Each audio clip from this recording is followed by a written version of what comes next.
Moment. And the white flag, 1 lap to go for Dale Earnhardt, seeking his first win of the season, but still he was the point leader coming in, and Earnhardt right now just about 2/3 of a lap away from picking up his first win of 1980 and adding to that point lead. Dale Earnhardt, a very talented young man indeed. To win the Rookie of the Year last year and to come in and start this season with such tremendous success is impressive. It must confirm all the fears that the established drivers had last year when they saw him, because at that time they thought this one is going to be a good one. And the checkered flag for the 28-year-old Earnhardt out of Kannapolis. Drive for the Junior Johnson team. In 8 years, they've put together 3 consecutive national championships. As Yarborough takes the white flag and heads into turn 1.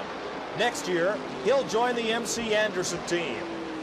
But he is bringing the Junior Johnson colors and number 11 around turn 3 and heading to the checkered flag. Harry Gant some 3 seconds back, the second-place car, and Darrell Waltrip winding up third a lap down. Yarborough crosses the finish line and takes the checkered flag, winning the American. But to keep from being passed, as the new superstar, Dale Earnhardt, number 2, searches for an opening. After 500 miles, less than a car length apart, but the car length that counts belongs to Timminsville, South Carolina's giant, Cale Yarborough.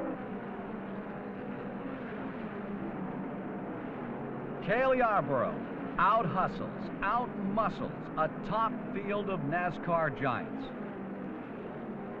He heads for victory lane.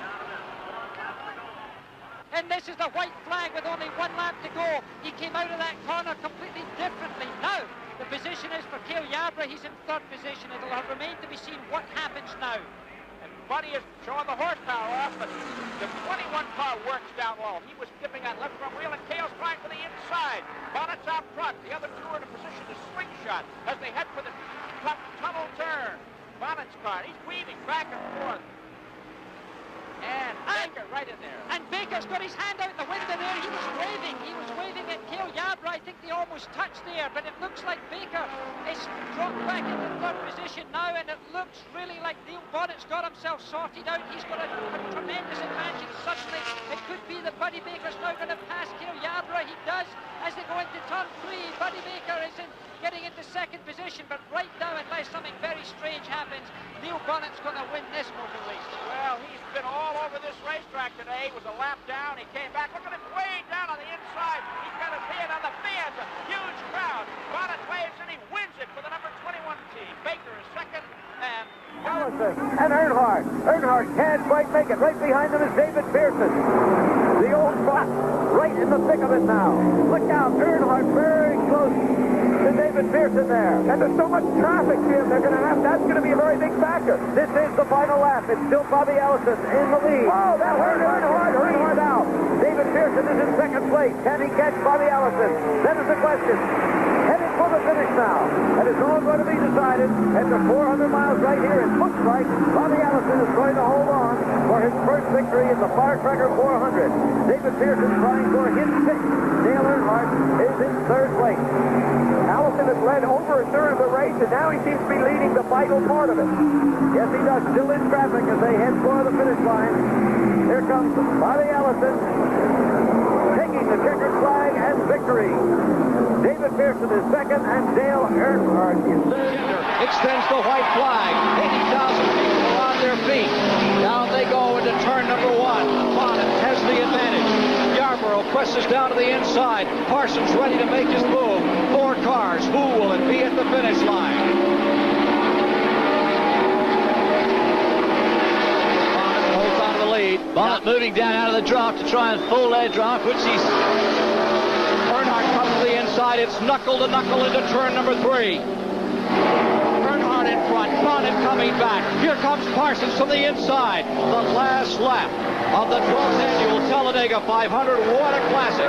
$249,000 at stake. Here they come to the line. Neil Bonnet of the Alabama gang is in front. Oh, no. Earnhardt pressing. He hits Cale Yarborough. They picked it up to the line. It will be Neil Bonnet. He missed a spectacle here at the finish.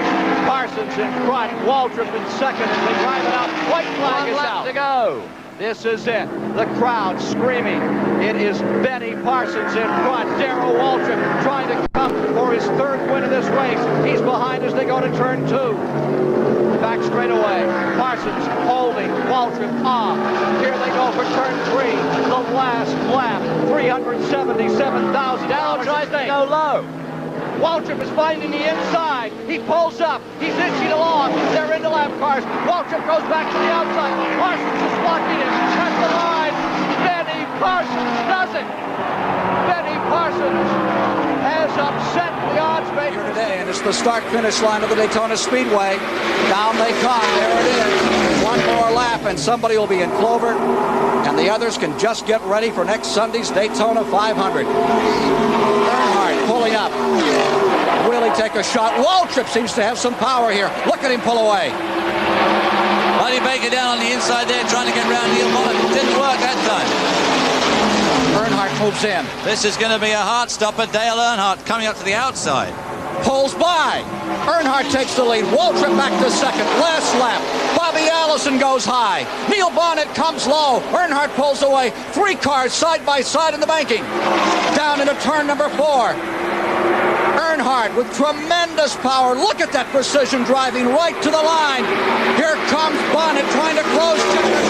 Earnhardt will win it. Dale Earnhardt in the Osterlund car. Rod Osterlund's automobile has won the Clash of 1980. As the race wore down to its final moments, Donnie Allison blasted back in front.